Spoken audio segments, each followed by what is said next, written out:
ربنا ظلمنا أنفسنا وإن لم تغفر لنا وترحمنا لنكونن من الخاسرين. ربنا لا تزغ قلوبنا بعد إذ هديتنا وهب لنا من لدنك رحمة إنك أنت الوهاب. ربنا آتنا في الدنيا حسنة وفي الآخرة حسنة وقنا عذاب النار. ربنا لا تؤاخذنا إن نسينا أو أخطأنا. ربنا ولا تحمل علينا إصرا كما حملته على الذين من قبلنا. ربنا ولا تحملنا ما لا طاقة لنا به. واعف عنا واغفر لنا وارحمنا أنت مولانا فانصرنا على القوم الكافرين.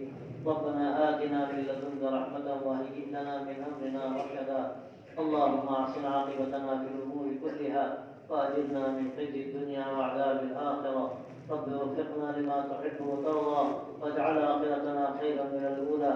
اللهم حبب إلينا الإيمان وزينه في قلوبنا وكره إلينا الكفر والفسوق والعصيان.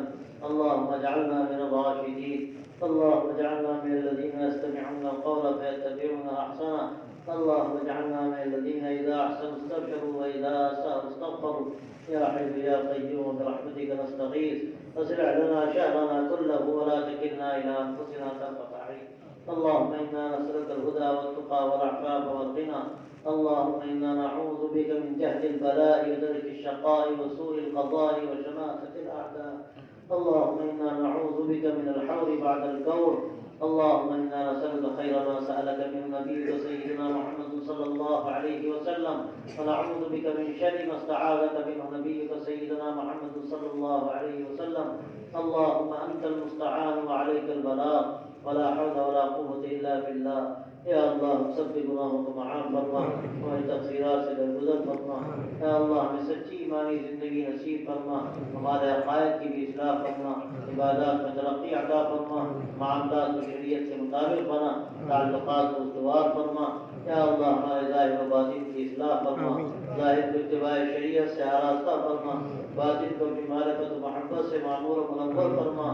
یا اللہ امراض ظاہری سے بھی ہمیں شفا عطا فرما، امراض باطنی سے بھی شفا عطا فرما، اپنی محبت و شوق عطا فرما. اسلام کی صحیح عظمت ہمارے قلوب کے اندر پیدا فرما، ایمان کی روشنی سے ہمارے دلوں کو منور فرما. یا اللہ تمام مریضوں کو شفا عطا فرما، جو پریشان حال ان کی پریشانی دور فرما، جو مقروض قرض کے ادائیگی کی صورتیں پیدا فرما، جو ناقید بند ہیں ان کے خلاصی کی بہتر اسباب پیدا فرما. یا اللہ جن کی اولاد نہیں ان کو اولاد صالح عطا فرما، پورے عالم اسلام پر اپنا کرم فرما، حالات کو بہتر فرما، مصائب و مشکلات کو دور فرما. خاص طور سے یا اللہ تو حرمین شریفین کی حفاظت فرما، مسجد اقصی کی حفاظت فرما، و تمام مساجد کی، مدارس کی، مراکز کی، معاہد کی حفاظت فرما، دین کے کام کرنے والوں کی حفاظت فرما، ان کے کاموں کے صحیح نتائج پیدا فرما، اخلاق کے ساتھ کام کرنے کی ہم سب کو توفیق عطا فرما. یا اللہ اپنے فضل سے جو بھی آزاد شریک ہے ان سب کے آنے کو قبول فرما، اور ان سب کے لیے اس کو خیر و برکت کا، اور ہم سب کے لیے اس کو یا اللہ اپنے قرب و رضا کا ذریعہ بنا. یا اللہ اس ملک میں خاص طور سے ہندوستانی مسلمانوں کی یا اللہ تو حفاظت فرما، ان کے جان و مال کی عزت و آبرو کی حفاظت فرما، ان کے ایمان کی حفاظت فرما، ان کے ملی تشخص کی حفاظت فرما. یا اللہ اس کے لیے بہتر اسباب پیدا فرما. یا اللہ ہر طرح کے ظالموں سے نجات عطا فرما. یا اللہ ہر طرح کے ظالموں سے نجات عطا فرما. یا اللہ اپنے فضل سے ہمیں بہتر سے بہتر افراد مہیا فرما اور کاموں میں آسانی پیدا فرما. یا اللہ اس مدرسے کو بھی ترقی عطا فرما. یا اللہ اس کے ذریعے سے دور دور تک دین کا کام ہو. یا اللہ دین اور علم کی اشاعت کو اس کو ذریعہ بنا. یا اللہ جو حضرات کی خدمت پہ لگے ان کے کاموں میں برکت عطا فرما.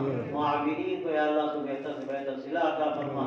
یا اللہ اپنے فضل و کرم سے جب تک تیرا فیصلہ ہے ایمان کے ساتھ باقی رکھ، وقت سے ایمان کے ساتھ دنیا سے اٹھا اور اپنے ایک بندوں میں ہمارا حشر فرما. وصلی اللہ تعالی علی خیر خلقہ سیدنا مولانا محمد وعلی آلہ وصحبہ اجمعین.